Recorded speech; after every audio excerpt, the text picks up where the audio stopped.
Hello, joy of ലൈറയിലേക്ക് എല്ലാവർക്കും സ്വാഗതം. നമ്മൾ ഷോർട്സും റീൽസും ഒക്കെ പോസ്റ്റ് ചെയ്തിട്ട് കുറച്ച് ദിവസമായി. അതെനിക്ക് നല്ലപോലെ അറിയാം. ഭയങ്കര തിരക്കായിരുന്നു, അതുകൊണ്ടാണ് കേട്ടോ. പിന്നെ നമ്മുടെ ചാനലായ ജോയ് ഓഫ് ലൈറയിൽ ലോങ് വീഡിയോസ് ഒക്കെ കൂടുതൽ കോൺസെൻട്രേറ്റ് ചെയ്യുന്നത് കാരണം അതിന്റെ തംബ്നെയിൽ ഉണ്ടാക്കലും അതിന്റെ വീഡിയോ എഡിറ്റിംഗും അത് വീഡിയോ പ്രിപ്പറേഷനും ഒക്കെ ആയിട്ട് സമയം പോകുന്ന വഴി അറിയുന്നേ ഇല്ല. ഈ ഒരു വീഡിയോ എന്ന് പറയുന്നത് ശരിക്കും പറഞ്ഞാൽ ഞാൻ നാട്ടിലായിരുന്ന സമയത്ത് എടുത്തു വെച്ചതാണ് കേട്ടോ. അതും കൃത്യം പറയുകയാണെങ്കിൽ ജനുവരി മാസം ഏതോ ഒരു ഞായറാഴ്ച ഞാൻ എടുത്തു വെച്ച വീഡിയോ ആണ്. 2 ദിവസം മുന്നേ എന്നെ സംബന്ധിച്ച് ഒരു പ്രധാനപ്പെട്ട ദിവസമായിരുന്നു. എന്താന്ന് ചോദിച്ചാൽ അത് ചിലപ്പോൾ നിങ്ങളുടെ ലൈഫിലും പ്രധാനപ്പെട്ട ഒരു ദിവസമായിരുന്നിരിക്കണം.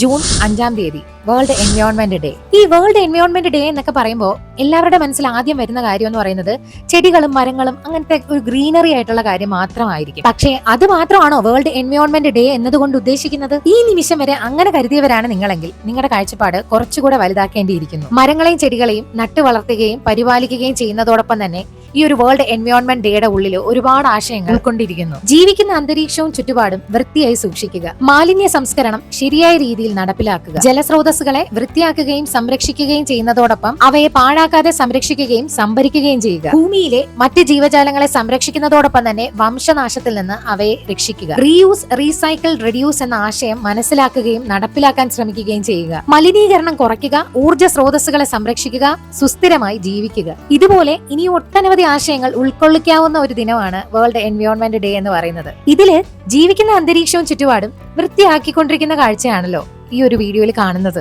ഓരോ വർഷവും നമ്മൾ world environment day, water day, climate day എന്നൊക്കെ പറഞ്ഞ് ആഘോഷിക്കുന്നതും ആചരിക്കുന്നതും ആ ദിവസം മാത്രം ഒതുങ്ങി തീരേണ്ട ഒരു സംഭവമൊന്നുമല്ല. അതൊരു ശരിക്കും പറഞ്ഞ ഓർമ്മപ്പെടുത്തലാണ്. ഒരുപാട് കാര്യങ്ങളിൽ വ്യാപൃതരാകുമ്പോൾ നമ്മൾ ഇങ്ങനെയുള്ള കാര്യങ്ങൾ പലപ്പോഴും മറന്നു പോകാറുണ്ട്. അപ്പൊ അതിങ്ങനെ ഓർമ്മപ്പെടുത്താൻ വേണ്ടിയിട്ടാണ് യുണൈറ്റഡ് നേഷൻസ് പോലുള്ള സംഘടനകൾ വർഷത്തിൽ ഓരോ ദിവസം ഇതുപോലെ ആചരിക്കാനായിട്ട് നമുക്ക് തരുന്നത്. ഏതായാലും നാട്ടിലെ ഡാഡിയും മമ്മിയും അനിയനും ഞാനും ഒക്കെ താമസിക്കുന്ന ഈ ഒരു വീട് ക്ലീൻ ചെയ്യുന്ന കാഴ്ചയാണ് നിങ്ങളിപ്പോ കണ്ടുകൊണ്ടിരിക്കുന്നത്. ഭൂരിഭാഗം ആളുകളുടെ വീട്ടിലും ആവശ്യവും അനാവശ്യമായിട്ടുള്ള കാര്യങ്ങൾ മിക്സപ്പ് ചെയ്ത് കൂട്ടിയിട്ടിരിക്കുന്ന ഓരോ കോർണേഴ്സ് ഇതുപോലെ കാണുമെന്നുള്ള കാര്യം ഉറപ്പാണ്. നമ്മൾ ജീവിക്കുന്ന ചുറ്റുപാട് ക്ലട്ടർ ഫ്രീ ആയാൽ മാത്രമേ നമ്മുടെ ജീവിത സാഹചര്യങ്ങളും നമ്മുടെ മനസ്സും നമ്മുടെ ആരോഗ്യവും ഒക്കെ തന്നെ ക്ലട്ടർ ഫ്രീ ആകുകയുള്ളൂ. ഹൗസ് ക്ലീനിങ് എന്ന് പറയുന്നത് ആ വീട്ടിൽ താമസിക്കുന്ന എല്ലാവരും ഒരേ റെസ്പോൺസിബിലിറ്റി ഏറ്റെടുത്തുകൊണ്ട് ചെയ്യേണ്ട കാര്യമാണ്. അവരവരുടെ മുറികൾ വൃത്തിയാക്കി വെക്കുന്നതോടൊപ്പം വീട്ടിലെ പൊതുവായ സ്ഥലങ്ങളായ hall, dining area, kitchen, car porch, work area, sit out എന്നിവിടങ്ങളെല്ലാം ഒന്നിച്ച് മാസത്തിൽ ഒരിക്കൽ വൃത്തിയാക്കി വെക്കാവുന്നതേ ഉള്ളൂ. ലോകകാര്യങ്ങളിൽ താല്പര്യം കാണിക്കുന്ന നമുക്ക് പലപ്പോഴും നമ്മുടെ തന്നെ വീട്ടുകാര്യങ്ങൾ അവഗണിക്കുകയോ മറന്നു പോകുകയോ ചെയ്യാറാണ് പതിവ്. അപ്പോ വീട് നന്നായി മാത്രമേ നാട് നന്നാവുകയുള്ളൂ എന്നുള്ള കാര്യം മാത്രം മനസ്സിലാക്കിയാൽ മതി.